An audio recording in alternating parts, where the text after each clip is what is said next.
शिवा, तुला माहीत आहे का, त्या लोकांनी लव्ह जिहाद सुरू केला आहे आपल्या लोकांच्या विरोधात. म्हणजे काय? शिवानं नकळून विचारलं.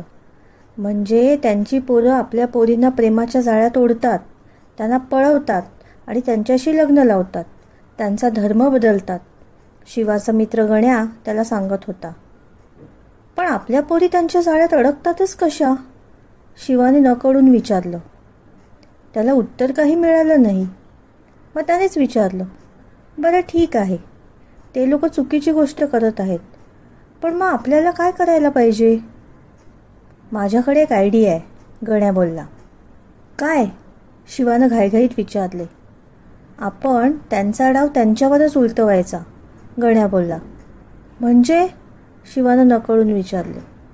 म्हणजे आपण पण त्यांच्या पोरींना आपल्या जाळ्यात ओढायचं, त्यांच्याशी लग्न करायचं, जशाला तसं उत्तर द्यायला पाहिजे, गण्याने आपला प्लान सांगितला. शिवाला ही गोष्ट काही फारशी पटली नाही. तो म्हणाला, पण आपल्यात कोण तयार होणार असल्या गोष्टी करायला? दुसरं कोणी तयार होऊ दे न होऊ दे, आपणच सुरुवात करूया. एकदा का लव्ह जिहाद सुरू केला की आपल्या बाकीच्या तरुणांना पण प्रेरणा मिळेल, गण्याने उत्साह दाखवत शिवाला सांगितले. ठीक आहे, पण आधी आपण गुरुजींना विचारलं पाहिजे. त्यांनी परवानगी दिली की आपण हे सगळं करायला हरकत नाही, शिवाने न राहून गण्याला म्हटले. अरे नको, गुरुजींकडे आपण आपलं काम फत्ते झालं की मगच जायचं, सरप्राईज द्यायचं त्यांना, ते खुश होतील. त्यांची परवानगी घेत बसलो तर एक तर ती मिळणार नाही, आणि मिळालीच तर पुढे आपलं काम फत्ते झालं नाही तर ते नाराज होतील. त्यापेक्षा आपण हे सगळं परस्परच करूया. यशस्वी झालो तर गुरुजींची शाबासकी, आणि काम नाही झालं तर कुणालाच काही कळणार नाही, गण्याने स्पष्टीकरण देत म्हटलं. ठीक आहे, करूया. आधी सुरू कोणी करायचं? शिवाने अधीरतेने विचारले. आपण तिघांनी एकदमच सुरुवात करूया, पण तू आमच्यापेक्षा थोडा मोठा आहेस म्हणून पहिलं पाऊल टाकायचा मान तुझा, गण्या म्हणाला. मान मिळाल्यानं शिवा भलताच खुश झाला. तो खुशीतच म्हणाला, पण त्यांची पोरगी शोधायची कशी? गण्या म्हणाला, कशी म्हणजे? आपण रोज दर्ग्याकडे फिरायला जाऊ, मिळेल एखादी, आणि आपल्या कॉलेजमध्ये पण भरपूर आहेत की त्यांच्या मुली, बघ तुला कोण आवडते ती. क्षणभर विचार करून शिवा म्हणाला, अरे ती आपल्या कॉलेजमधली आलिया कशी राहील? माझी तिच्याशी मैत्री पण आहे चांगली, आता तिलाच जाळ्यात ओढतो माझ्या. अरे वा, खूप छान. गण्याने आपली पसंतीची पावती दिली. दुसऱ्या दिवसापासनं शिवा कामाला लागला. कॉलेज सुटल्यावर आलिया लायब्ररीत गेली. शिवा तिच्यावर वॉच ठेवून होताच. 5 मिनिटांनी तोही लायब्ररीत गेला. तिथे आलिया एका कोपऱ्यात पुस्तक वाचत बसली होती. हाय आलिया, शिवा म्हणाला. बोल शिवा, काय म्हणतोस? तिने विचारले. काही नाही, बोलावंसं वाटलं तुझ्याशी, शिवा मोठ्या प्रेमाने म्हणाला. मग बोल ना, आलियाने आपले टपोरे डोळे मिचकावत म्हटले. आता लगेच डायरेक्ट प्रेमाचं बोलणं बरोबर ठरणारं नव्हतं, त्यामुळे तो म्हणाला, आत्ता नको, मी नंतर बोलेन तुझ्याशी. बरं, बोल नंतर, पण मला जरा आता नोट्स काढायच्यात, असं म्हणत ती पुस्तक वाचू लागली. तो म्हणाला, आता तू वाचत बस, मी जातो, रात्री मी तुला मेसेज पाठवीन व्हॉट्सॲपवर, तो वाचून रिप्लाय दे प्लीज. ओके, देईन, ती म्हणाली. रात्री तिला काय मेसेज पाठवायचा याचा तो विचार करत होता. खूप डोकं खाजवल्यावर त्याला एक मेसेज सुचला. एक सुंदर परी मिली लायब्ररी में, लगा कि उसे पढ़ता हो. थोड्या वेळाने तिचं उत्तर आलं, यह किताब नहीं सबके लिए कि कोई भी आए और पढ़कर चला जाए. तिचा मेसेज वाचून त्याचं धाडस वाढलं. त्याने उत्तर दिलं, पढ़कर चले नहीं जाएंगे हम, यह किताब चाहते हैं हम सदा के लिए. तिचा बराच वेळ झाला तरी काही उत्तर आलं नाही. ती ऑनलाईन तर दिसत होती. त्याला वाटलं तिला राग आला असावा. त्याने आणखी शायरी करण्याऐवजी तिला मेसेज पाठवला, good night Alia, see you again. पण तिचं काही उत्तर आलं नाही. तो थोडासा खट्टू झाला आणि त्याच विचारात झोपी गेला. सकाळी सकाळी त्याने व्हॉट्सॲप ओपन केलं तर आलियाचा मेसेज होता. तिने त्याला गुड मॉर्निंगचा मेसेज पाठवला होता. सोबत गुलाबाच्या फुलाची इमेज देखील. त्या दिवशी तो कॉलेजमध्ये जरा नटून थटूनच गेला. आलिया पण नटून थटूनच आली होती. दोघांची नजरानजर झाली तेव्हा आलियाची नजरच सांगत होती की ती त्याच्या प्रेमात पडली होती. आपण टाकलेल्या जाळ्यात आलिया एवढ्या लवकर कशी अडकली याचं शिवाला आश्चर्य वाटलं होतं.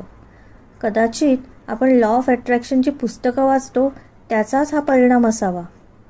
पुढं त्या दोघांच्या गाठीपिटी वाढल्या. कॉलेजला दांड्या मारायचा प्रकार चालू झाला. हॉटेलमध्ये जाऊन कॉफी पिणं तर रोजचंच झालं.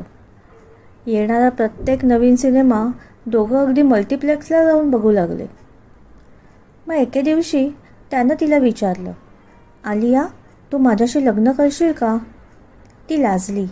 मग म्हणाली, शिवा, तू कधी एकदा मला हा प्रश्न विचारतोस असं झालं होतं.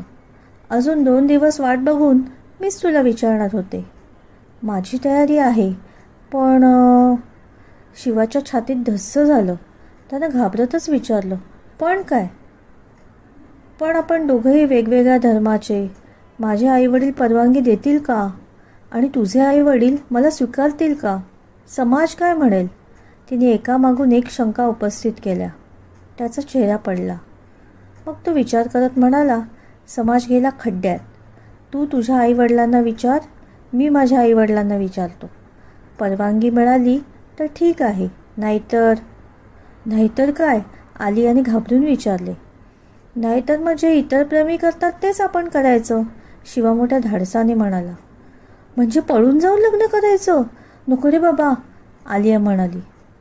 दुसरा ऑप्शनच नाही ग. तू विचार तुझ्या घरी, मी पण माझ्या घरी विचारतो. बघूया काय म्हणतात ते. मी गावी जाऊन येतो, तू पण तुझ्या गावी जाऊन ये. आल्यावर भेटू. शिवाने तिला धीर दिला. गावी जाऊन आलियानं तिच्या घरी सांगितलं तेव्हा तिच्या अम्मीनं घर डोक्यावर घेतलं. अब्बू समंजस होते. ते तिला समजावून सांगत म्हणाले, देखो बेटा, सोचो तुमने अगर यह कदम उठाया तो लोग क्या कहेंगे? दंगे फसाद हो जाएंगे बेटा, यह शादी नहीं हो सकती. आलिया म्हणाली, लेकिन अब्बू, आपने भी तो लव मैरिज की थी. हमारी बात अलग थी बेटा, लेकिन एक ही बिरादरी के होके भी हमें भागकर शादी करनी पड़ी. हमने जो सहा है, मैं नहीं चाहता कि तुम्हें भी सहना पड़े. तुम्हें अपनी बिरादरी का कोई लड़का मिला नहीं प्यार करने के लिए? वैसे भी प्यार व्यार कुछ दिनों का ही खेल होता है, ज़्यादा दिन टिकता नहीं. और भागकर शादी करने की बिल्कुल भी मत सोचना. कोई भी कदम उठाने से पहले अपने माँ बाप और छोटी बहन के बारे में सोचो. तिकडे शिवा पण आपल्या गावी गेला.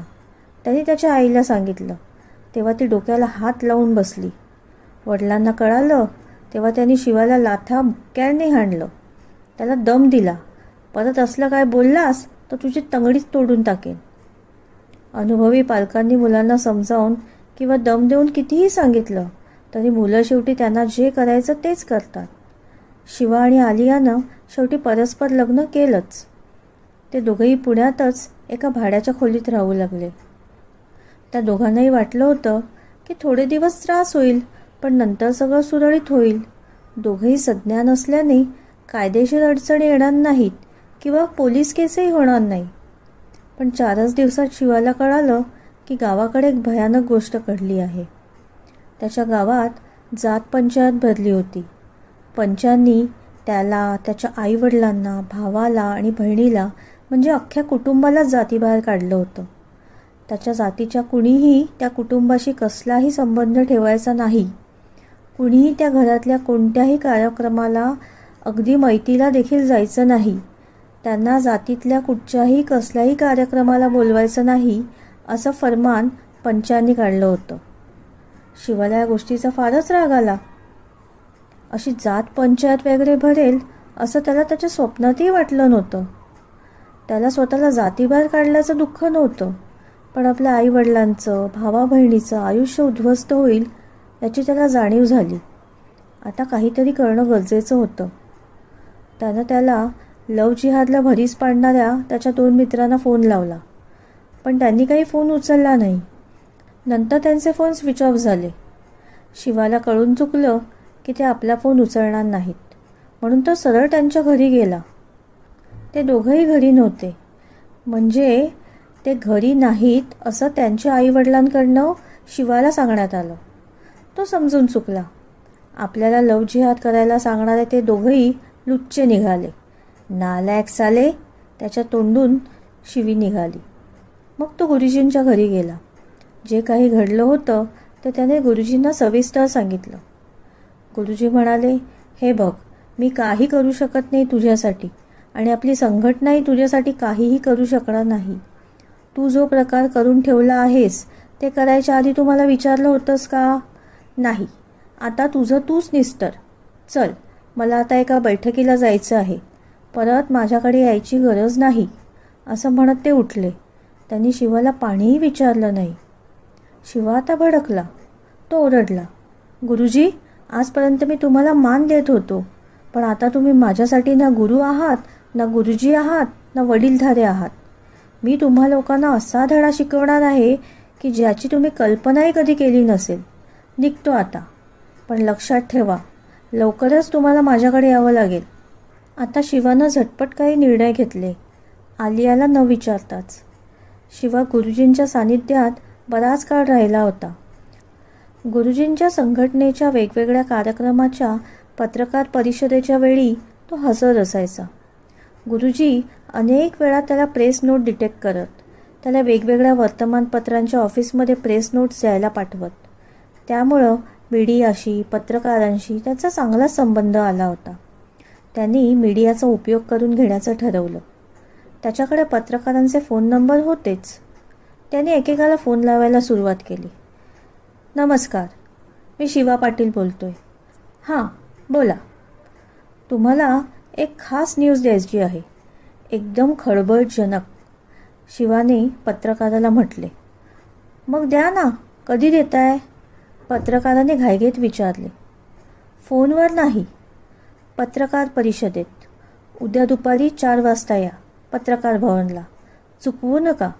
न्यूज जात पंचायतीबद्दल आहे, लव जिहादबद्दल आहे आणि गुरुजींच्याबद्दल देखील आहे, शिवाने त्यांना सांगितले. जवळपास त्याने 25 पत्रकारांना फोन लावले होते. न्यूज चॅनल्सवाल्यांनाही कळवले होते. त्यांच्या लक्षात आलेच होते की काहीतरी गंभीर मामला आहे. त्यामुळे अपवाद वगळता बहुतेक सगळेजण पत्रकार परिषदेला हजर राहिले होते. पत्रकार परिषदेत शिवाने सांगितलं, मी एका परधर्मीय तरुणीशी लग्न केलं. हे लग्न करण्याचं कारण म्हणजे प्रेम नसून लव जिहाद होता. हा लव जिहाद मी खुद्द गुरुजींच्या सांगण्यावरूनच केला होता. त्यांनी मला आश्वासन दिलं होतं की नंतर काही अडचणी आल्या तर ते आणि त्यांची संघटना माझ्या पाठीशी भक्कमपणे उभे राहतील. माझं सगळं व्यवस्थित व्हावं म्हणून त्यांनी मला एका बँकेत नोकरी द्यायचं देखील आमिष दाखवलं होतं. पण नंतर त्यांनी मला वाऱ्यावर सोडलं. लग्न झाल्यावर जात पंचायतींनी मला, माझ्या आईवडिलांना, पूर्ण कुटुंबाला जातीबाहेर काढलं. मी गुरुजींकडे गेलो, पण त्यांनीही मला त्यांच्या घरात घेतलं नाही. सगळे पत्रकार अवाक झाले होते. शिवा पुढे बोलू लागला, हे सगळं मला सहन होत नाही आहे आता. माझ्या कुटुंबाचं, माझं आणि माझ्या बायकोचं हित लक्षात घेऊन आमच्या सगळ्यांच्या भल्यासाठी मी एक मोठा निर्णय घेतला आहे. मी आता धर्मांतर करणार आहे. मी इस्लाम धर्म स्वीकारणार आहे. सगळे पुन्हा अवाक. ही गोष्ट मीडियासाठी फारच धक्कादायक होती. टीव्हीवर रात्रीच्या बातम्यांमध्ये ही बातमी झळकली. दुसऱ्या दिवशी ती बहुतेक सगळ्या पेपर्समध्ये पहिल्या पानावर आली. ती एक आता नॅशनल न्यूज बनली होती, कारण ती लव जिहादची न्यूज होती, ती देखील उलटी. हे प्रकरण मीडियात येण्याचा एक असा मोठा फायदा झाला की जात पंचायतीच्या पंचांना अटक झाली. गुरुजी हादरले होते. शिवा अशी खेळी खेळेल असं त्यांना स्वप्नातही आलं नव्हतं. त्यांनी शिवाला फोन लावला, पण त्याने तो उचलला नाही. मग गुरुजी स्वतःच आपल्या 2 कार्यकर्त्यांना घेऊन त्याच्या खोलीवर गेले. शिवा त्यांना आत या असंही म्हणाला नाही. दारात उभं राहूनच तो म्हणाला, बोला गुरुजी, कसं काय येणं केलं माझ्याकडे? शिवा, तू अतिशय चुकीचे पाऊल उचलत आहेस, गुरुजी म्हणाले. नाईलाज होता गुरुजी. हे पाऊल उचलायला तुम्हीच मला भाग पाडलत, बरोबर ना? शिवाने रागाने उत्तर दिले. गुरुजी थोडा वेळ स्तब्ध झाले. मग म्हणाले, पत्रकार परिषदेत तू माझ्यावर खोटे आरोप केलेस, हे काही तू ठीक केले नाहीस. गुरुजी, हे तुम्ही बोलता? तुम्हीच तर मला तुमच्या वागण्या बोलण्यातनं खोटं कसं बोलावं, प्रोपागँडा कसा करावा हे सगळं शिकवलं. मी फक्त तुमचं अनुकरण केलं आहे. बरं निघा आता, मला एका मौलवीकडे जायचं आहे पुढची चर्चा करायला, असं म्हणत त्यानं खाडकन दार लावून घेतलं. शिवानं धर्मांतराचा निर्णय घेतलाय हे आलियाला बातम्यामधून माहीत झालं होतं, पण तो तिला स्वतःहून तसं काहीच बोलला नव्हता. तिने देखील त्याच्याकडे तो विषय काढला नव्हता. शेवटी त्यानेच तिला सांगितलं, तुला माहीतच झालं असेल सगळं, मी तुझी माफी मागतो. खरं तर सुरुवातीला माझं काही तुझ्यावर प्रेम नव्हतं, तो एक लव जिहाद होता. मी प्रेमाचं नाटक केलं आणि तू फसलीस. आलिया जोर जोरात हसायला लागली. तुला काय वाटलं, तू लव जिहाद केलास? अरे बाळा, लव जिहाद तू नाही तर मी केला आहे, ती हसत हसत म्हणाली. शिवा तिच्याकडे डोळे फाडून आश्चर्याने बघायला लागला. असं काय बघतोयस, ती म्हणाली. तुझा प्लॅन आम्हाला आधीच कळाला होता, मग मीही तुझ्याशी प्रेमाचं नाटक केलं. आपलं लग्न झाल्यावर काय काय होऊ शकतं याचा आम्हाला अंदाज होताच. अंदाज खरा ठरला. सो शिवा, स्वागत आहे तुझं आमच्या धर्मामध्ये. शिवा डोकं पकडून मटकन खाली बसला. मग त्याने आलियाला विचारलं, तुझ्या या प्लॅनमध्ये अजून कोण कोण सामील होतं?